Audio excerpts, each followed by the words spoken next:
Kementerian Kesihatan, KKM dan pengamal media perlu bekerjasama rapat dalam memastikan maklumat yang penting dan terkini membabitkan isu kesihatan rakyat dapat disalurkan. Menteri Kesihatan Dr. Zaliha Mustafa berkata, peranan media sangat penting dalam menjayakan sebarang inisiatif yang digerakkan oleh kementeriannya. Beliau berkata demikian selepas mengadakan lawatan kerja di Media Prima Berhad MPB di Seri Pentas pada Khamis. Yang turut hadir pengerusi kumpulan Media Prima Datuk Seri Dr. Syed Hussein Al-Junid, Ketua Pegawai Operasi Media Prima Omnia Effendi Omar, Ketua Pegawai Eksekutif Media Prima Audio Nazri Noran, Timbalan Pengarang Kumpulan Berita dan Awal Semasa Rangkaian Televisyen Media Prima Azhari Muhyiddin dan Pengarang Kumpulan News Straight Time NST Faranas Karim. Dalam lawatan itu, Dr. Zaliha turut meluangkan masa selama kira-kira 1 jam dan melawat pejabat Brave Media Group. Dr. Zaliha berkata, beliau juga percaya tanpa pihak media sebarang usaha yang dijalankan KKM tidak akan membuahkan hasil.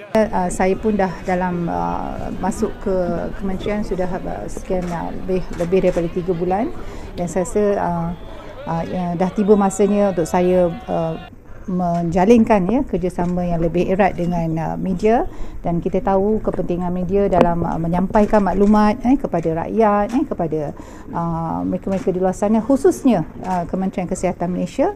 Dan kita tahu Kementerian Kesihatan Malaysia adalah kementerian yang besar dan bukan saja kita bercerita tentang permasalahan dalam kementerian, bahkan juga banyak perkara-perkara yang berkaitan dengan kesihatan rakyat perlu disampaikan dengan cara yang baik kepada rakyat dan kepada penduduk dengan melalui media. Dan saya yakin Media Prima dengan stakeholders yang banyak dan juga channel-channel yang pelbagai, dan saya rasa itu sudah pasti membantu untuk kita mengenal target yang kita perlu capai, dan apa